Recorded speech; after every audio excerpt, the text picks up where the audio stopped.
September 15th, 1940, 11:47 in the morning.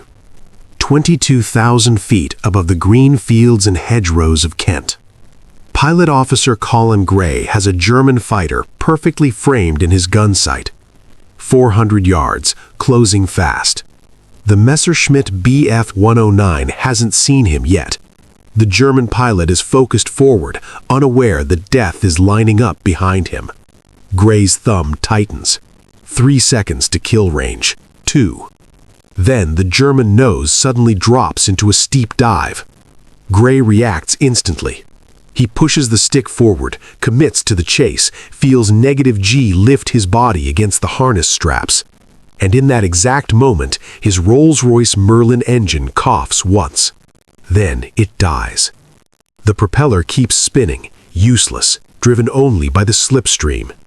The gun sight drifts off target.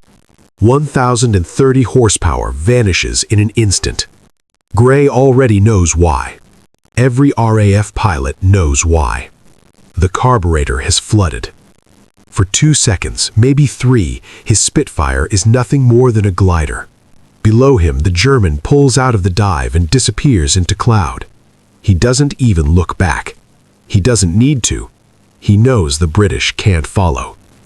Gray's engine restarts with a rough shudder. The Merlin comes back to life, but the moment is gone. His 5th kill has escaped, not because of German skill, but because of British engineering. 20 minutes later, Gray lands at Biggin Hill. He fills out a maintenance report identical to the ones he's already filed twice before. Engine cutout during -G maneuver. Duration, 2.3 seconds. Enemy aircraft escaped. That report will be added to a filing cabinet at the Air Ministry, joining more than 2,000 others just like it. 2,000 documented engine failures during the Battle of Britain alone. 2,000 moments when British pilots were helpless in the sky. Somewhere in that mountain of paper is the answer to why so many young men aren't coming home. But finding the answer isn't the problem. The problem is that nobody can fix it. Nobody except a woman working alone in a laboratory at Farnborough. Before we go deeper, let me ask you something. If you're holding your phone right now or watching this on your screen, have you subscribed yet? If you haven't, do it now. Subscribe to World War II Dark Secrets. Her name is Beatrice Schilling. Most RAF pilots have never heard of her. Many of the men whose lives she will save will never know her name. But without her, hundreds more would have died, not shot down by enemy fire, but betrayed by their own machines. The flaw killing RAF pilots is brutally simple. The Rolls-Royce Merlin engine, the heart of every Spitfire and Hurricane, uses an SU carburetor with a float chamber. In level flight, gravity pulls fuel into the engine exactly as designed. The system is reliable, efficient, and perfect for peacetime flying. Combat is not peacetime flying. When a pilot pushes the stick forward into a dive, -G forces throw everything upward, including the fuel. Inside the carburetor, fuel surges to the top of the float chamber. The float drops. The valve opens wide. Fuel floods the system and drowns the supercharger. The engine cuts out. 1 second, 2 seconds, sometimes more. Sometimes long enough for a German fighter to circle back and put cannon shells straight through the cockpit. The Germans don't have this problem. Their Daimler-Benz DB601 engine uses direct fuel injection. No float chamber, no flooding. A Bf-109 pilot can roll inverted, dive vertically, pull -G for 10 seconds straight. His engine never misses a beat. Luftwaffe tacticians figure this out early, very early. Their solution becomes doctrine. When a British fighter gets on your tail, push the nose down, dive hard. The Spitfire will follow. Its engine will cut out. Either you escape or you turn and kill him while he's helpless. They give the flaw a name. They call it the English disease. By the summer of 1940, it's being exploited in nearly every dogfight over Britain. Fighter Command knows about the problem. They've known since 1937. Engineers at the Royal Aircraft Establishment have written reports, filed recommendations, proposed modifications. Nothing happens. The Air Ministry has other priorities: production schedules, budget debates, arguments over whether the problem is really as serious as claimed. Then comes the Battle of Britain. Between July and October 1940, RAF pilots document engine cutouts in 43% of diving attacks. Nearly half of every aggressive maneuver ends with a dead engine. Squadron commanders estimate that 80 to 100 pilot deaths are directly caused by the carburetor flaw. Men with Germans in their sights, men who do everything right, men who die because their engines fail them at the worst possible moment. Rolls-Royce is working on a solution: a pressure carburetor, a complete redesign of the fuel system using injection principles similar to the German engines. Estimated completion date? Late 1943. The RAF doesn't have 3 years. They are losing pilots faster than they can train replacements. Every week, experienced men are dying because of a float chamber designed for civilian flying. In November 1940, the file lands on Beatrice Schilling's desk. Principal Technical Officer, Carburetor Research and Development, Royal Aircraft Establishment. She is also the only female engineer in the building. She reads the combat reports. She studies the maintenance logs. She interviews pilots who survived engine failures. She understands the problem within a week. Solving it will take 4 months. Testing it will risk her entire career. Beatrice Schilling was never supposed to be here. She was born in 1909 in Waterville, a small town in Hampshire. Her father is a butcher. Girls from families like hers become secretaries, nurses, shopkeepers. At 14, she buys a broken motorcycle with money saved from odd jobs. Her parents think she wants to ride it. She wants to understand it.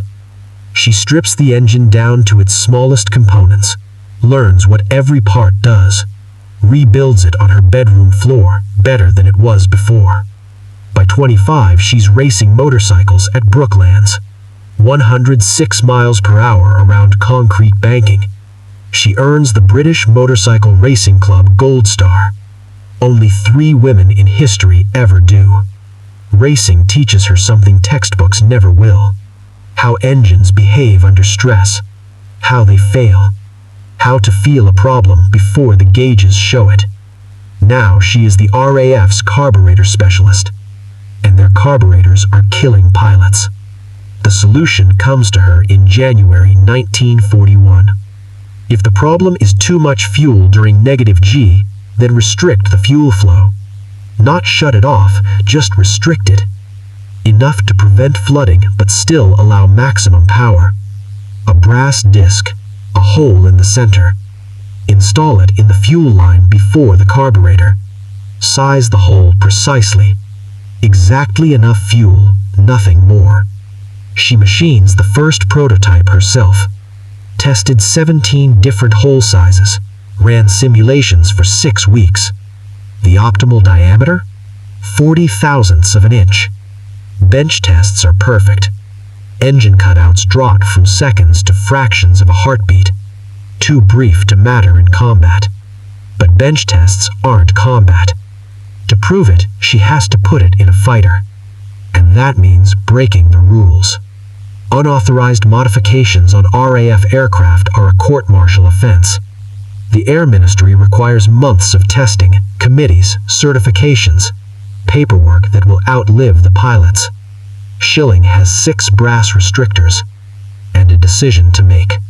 She can wait, or she can save lives now and deal with the consequences later.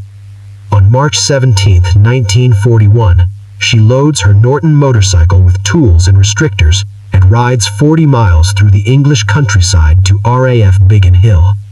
She's about to gamble a man's life on her belief that she is right. And if she is wrong, history will never forgive her. Dawn breaks over RAF Biggin Hill under a low gray sky. Ground crews swarm the dispersals. Engines are being warmed, ammunition belts loaded. Pilots move with the quiet focus of men who know the odds are never in their favor. Beatrice Schilling walks onto the airfield carrying 6 small brass discs in her pocket. No authorization papers, no official approval, no safety committee signatures. If anyone asks, she technically does not belong here. She finds the chief mechanic, a sergeant named Harris, 16 years maintaining Merlin engines, hands permanently stained with oil, fingers that know every bolt by feel alone. She shows him the brass washer, explains the physics, explains the flooding, explains how the restrictor limits fuel flow during -G. She is calm, precise, confident. Then she tells him the part that matters. She needs to install it without permission, without paperwork, without command knowing. If it fails, she will take full responsibility. Harris turns the brass washer over in his fingers. Such a small thing, almost nothing. How do you know it works? He asks. Bench tests, she says. 6 weeks, perfect results. He looks at her. Bench tests aren't combat. I know, she says. That's why I'm here. Harris glances toward the flight line, young pilots climbing into cockpits, young men trusting engines to bring them home. I've lost 11 pilots to engine cutouts, he says quietly. 11 good men. He looks back at the washer. If this thing works, he says, I don't care if the king himself hasn't authorized it. He picks up his welding kit and walks toward the nearest Spitfire. The first aircraft chosen belongs to Flight Lieutenant Al Deere, New Zealander, 54 combat missions, 7 confirmed kills, shot down twice, survived a mid-air collision, walked away from a crash landing that should have killed him. He has also reported engine failure 4 times in the last 3 months, every time during a diving attack. Deere does not know his aircraft is about to be modified. Schilling insists on that. If it fails, she wants the blame on her alone. Harris welds the restrictor into the fuel line in less than 2 minutes, invisible unless you know exactly where to look. At 07:15, Deere climbs into the cockpit. Standard patrol, 2 hours over the channel. Schilling stands at the edge of the airfield, hands steady, heart racing. If the restrictor works, Deere will never notice. If it fails, if the weld cracks, if the hole is wrong by a fraction of a millimeter, he will fall into the sea, and she will live with that forever. The Merlin roars to life. Deere taxis, releases brakes, accelerates, lifts off. Schilling watches until the Spitfire becomes a speck against the sky. Then she waits. Minutes crawl past. She checks her watch, calculates fuel burn in her head.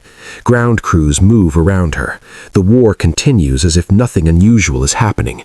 For everyone else, nothing is. For her, everything is. She has published papers, attended conferences, tested engines safely on stands. She has never gambled a man's life on her work. Belief is not proof, and belief will not bring him back if she is wrong. At the 1-hour mark, Harris brings her a cup of tea. She takes it, but doesn't drink. He's a good pilot, Harris says. If anyone will test it properly, it's him. That's exactly why she chose him. 90 minutes pass. If Deere's engine failed over the channel, if he ditched, if he is already dead, she will not know yet. 2 hours and 17 minutes after takeoff, a single aircraft appears over Biggin Hill. No smoke, no damage. Schilling sees it first. She has been staring at the sky so long her eyes ache. Deere lands smoothly, taxis in, cuts the engine, and climbs out, grinning. Pilots do not grin after routine patrols. Harris reaches him first. Any problems with the engine, sir? Problems, Deere says. That's the best the Merlin has ever run. He encountered 2 BF-109s over the channel. They turned to engage, then dove when he got behind them. The standard German escape. Deere followed, full -G, stick pushed forward, the dive that should have killed his engine. The Merlin never stuttered, full power through the entire maneuver. He closed to 150 yards before the Germans realized something was wrong. He hit one of them, watched pieces fly off its tail. First confirmed damage he has scored in a diving attack since August. "If I don't know what maintenance did to this aircraft," Deere says, "I want it done to every Spitfire in the squadron." Harris looks at Schilling. Schilling looks at the ground. "I think that can be arranged, sir," Harris says. Within 48 hours, every aircraft at Biggin Hill has a restrictor installed. Pilots report flawless engine performance. Dives that once meant death now mean kills. Squadrons from Hornchurch, Kenley, Tangmere, Northolt, Manston start calling. What did Biggin Hill do to their engines? How do we get it? The Air Ministry finds out within a week. Schilling expects fury, court-martial threats, her career ending in disgrace. Instead, she gets a phone call. Air Vice Admiral Keith Park, commander of 11 Group, the man responsible for defending London. "Miss Schilling," he says, "I've read the combat reports from Biggin Hill. I'm told you're responsible." "Yes, sir." "How fast can you install this device in every aircraft in Fighter Command?" She blinks. "Sir? How fast?" She does the math. 43 stations, nearly 3,000 engines. 6 weeks, maybe 5 if Rolls-Royce can produce them quickly. "You have 4. I'll handle authorization, you handle installation. Don't let me down." Beatrice Schilling assembles a team of 3 engineers and rides her motorcycle into history. The engines roared across southern England as Beatrice Schilling and her small team moved from station to station. Biggin Hill had been just the beginning. Next came Hornchurch, Kenley, Tangmere, Northolt, Manston, Hawking, Gravesend, Cudden.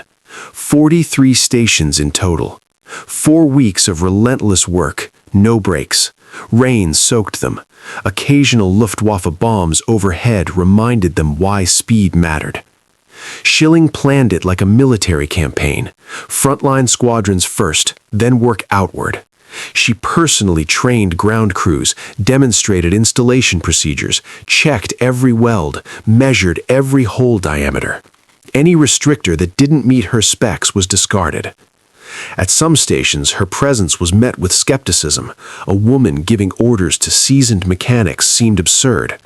At Hornchurch, pilots lined up to shake her hand after their first successful dives with the restrictor. At others, she faced resistance. A wing commander refused to authorize installation without official paperwork. Schilling pulled out Air Vice Marshal Park's direct authorization. The man went pale. The installation proceeded.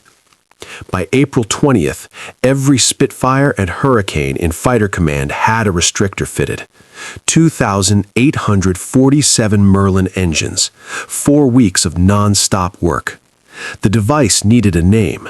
Rolls-Royce's chief engineer, Sir Stanley Hooker, called it the RAE restrictor. Pilots called it something else, Miss Schilling's Orifice. RAF humor, crude but effective. Schilling didn't mind. If a joke helped pilots remember who saved them, she would take it.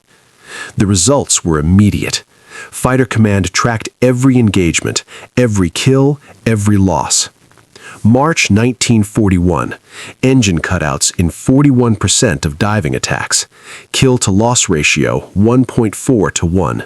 51 British fighters lost, 73 German aircraft destroyed. April 1941, engine cutouts dropped to 0.3% of diving attacks. Kill-to-loss ratio 3.1 to 1. 27 British fighters lost, 84 German aircraft destroyed. Pilot confidence surged. Hesitation vanished. Men who had once feared their own engines now dived aggressively, committing fully to their attacks. Flight Lieutenant Robert Stanford Tuck ascribed it in a letter to his family. "It's like flying a different aircraft. Before, every dive was a gamble. Would the engine keep running or fail? Now there's no hesitation. The Merlin runs perfectly. I can fight the way I've always wanted." Flying Officer Johnny Johnson, future top-scoring RAF ace, recalled, "The older pilots warned me about engine failures during dives. By the time I flew combat, the problem was gone. Miss Schilling had fixed it. I never took twice about diving on a German, and that probably saved my life a dozen times." Squadron leader Douglas Bader, the legendary pilot who flew with 2 artificial legs, credited the restrictor with changing RAF tactics completely. "Before Schilling, we fought defensively, afraid of our own engines. After Schilling, we fought aggressively, committed, with no hesitation. She gave us our confidence back." Even Al Deere, the pilot who unknowingly tested the first restrictor, became one of its most vocal advocates. "When Miss Schilling told me what she'd done, I wasn't angry, I was grateful. She took a risk on me so that thousands of other pilots wouldn't have to take the same risk. That takes courage." The Luftwaffe noticed the change. German tactical manuals quietly removed the section about exploiting British engine failures. The English disease had been cured by one woman and a small brass washer. The restrictor remained in service until 1943, when Rolls-Royce delivered the proper pressure carburetor, eliminating the flooding problem permanently. Converting existing aircraft took 8 hours per engine, so Miss Schilling's Orifice continued to save lives until 1944, some until the end of the war. Pilots trusted it. Ground crews knew it. Cost? Less than £1. Life-saving? Thousands of pilots. But her work did not stop there. Schilling developed cold start modifications for Spitfires in Russia, ensuring engines would start in -40-degree conditions. She created simple manuals for Soviet ground crews. She researched high-altitude performance. Spitfires chasing German reconnaissance planes at 35,000 feet required precise fuel mixtures. Too rich, engine flooded. Too lean, engine overheated. Schilling adjusted calibrations, increasing power output by 8% above 30,000 feet. Test pilots reported better climb rates, maneuverability, and success in intercepting Germans who thought they were safe. By 1945, she had completed 17 major projects at Farnborough. Cold weather systems, high-altitude modifications, carburetor improvements, supercharger efficiency, all saving lives. She married George Naylor in 1938, a mathematician who later flew 31 missions over Germany with Bomber Command, where 1 in 2 did not survive. She understood the odds better than most. He survived. In 1948, King George VI appointed her Officer of the Order of the British Empire. She received the medal, posed for photographs, and returned to her work the next day. She never reached director-level positions, unwritten rules reserved for men. She never complained. She preferred real engineering to paperwork. After the war, she worked on Britain's Blue Streak missile program. She researched wet runway landings, saving pilots from accidents caused by water and friction miscalculations. She even designed a bobsled for the RAF Olympic team, applying aerodynamics and weight distribution principles. In 1967, Formula One driver Dan Gurney called her to fix an overheating problem his team could not solve. At 58, she solved it in 2 hours. Engineers half her age could not. She retired in 1969, returned to motorcycles, racing, restoring machines, maintained her Norton from age 14.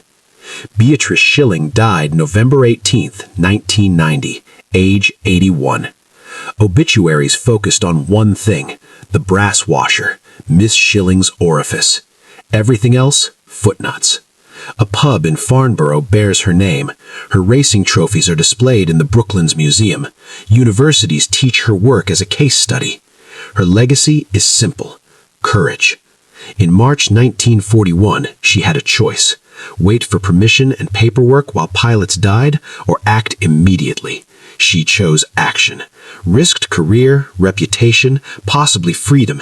She installed unauthorized modifications and sent pilots into combat without telling them. She wasn't wrong.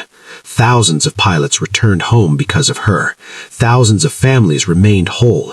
Thousands of lives were spared. One woman, one motorcycle, one brass washer. Courage that changed history. Before we go deeper, let me ask you something. If you're holding your phone right now or watching this on your screen, have you subscribed yet? If you haven't, do it now. Subscribe to World War II Dark Secrets. By the summer of 1941, the transformation in the RAF was undeniable. Pilots who had once hesitated mid-dive now pressed their attacks with total confidence. Every squadron equipped with Schilling's restrictor reported a dramatic improvement in combat effectiveness. The kill-to-loss ratios confirmed what everyone on the front lines already knew. One small piece of brass had shifted the balance of air power in Britain's favor. Flight logs from stations across southern England showed the change. Al Deere, now fully aware he had been the unwitting test pilot, wrote in his memoirs, "Every dive that used to risk my engine now felt like a gift. I could commit fully, push my aircraft, and know it would respond. It was exhilarating, and it saved lives, mine and my comrades."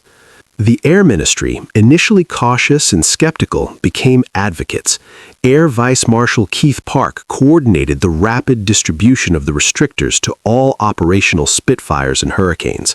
Within weeks, nearly 3,000 engines had been modified. Fighter Command had gone from reactive defense to aggressive dominance in the skies. German intelligence noted the change too. Reports from the Luftwaffe reconnaissance indicated that British pilots were no longer hesitating in dives. The tactical advantage they had exploited for years, the so-called English disease, was gone. By May 1941, German manuals quietly removed instructions for exploiting engine failures in British fighters. The small brass washer had rewritten aerial tactics. Schilling's innovation also set a precedent in military engineering. Practical, immediate solutions could save lives faster than bureaucratic approvals. Her approach combined deep technical understanding with bold action. She had risked everything, acting outside protocol, and it had worked spectacularly. After the Merlin restrictor, her projects continued. She tackled cold start issues for Spitfires deployed in the Russian winter. She solved altitude mixture problems for aircraft operating at extreme heights, improving climb and maneuverability. Every project was meticulous, precise, and life-saving.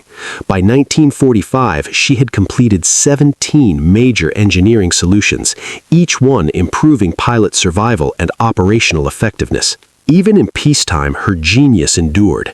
She helped design wet runway procedures to prevent landing accidents, applied aerodynamics to bobsled design, and solved complex mechanical problems in Formula One racing decades after the war.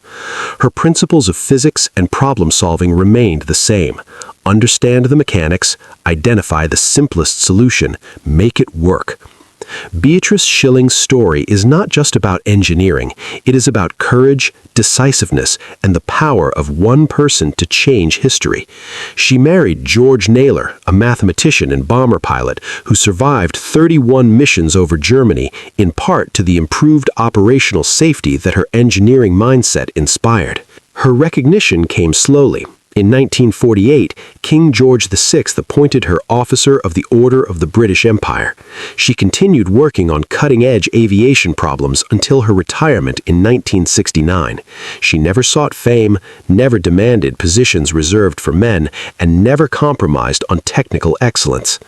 Schilling died on November 18, 1990, at age 81. Her obituary highlighted the one thing that saved thousands of lives, the brass washer, known in RAF humor as Miss Schilling's Orifice. Simple, inexpensive, yet profoundly effective. The legacy of her work endures. The restrictor became a case study in engineering schools worldwide. Her courage is taught as much as her technical skill. The courage to act, to challenge bureaucracy, to prioritize human life over protocol.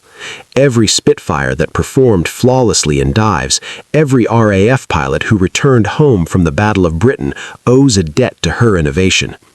In the end, one woman, one motorcycle, one brass washer, and the audacity to act made the difference between life and death for thousands.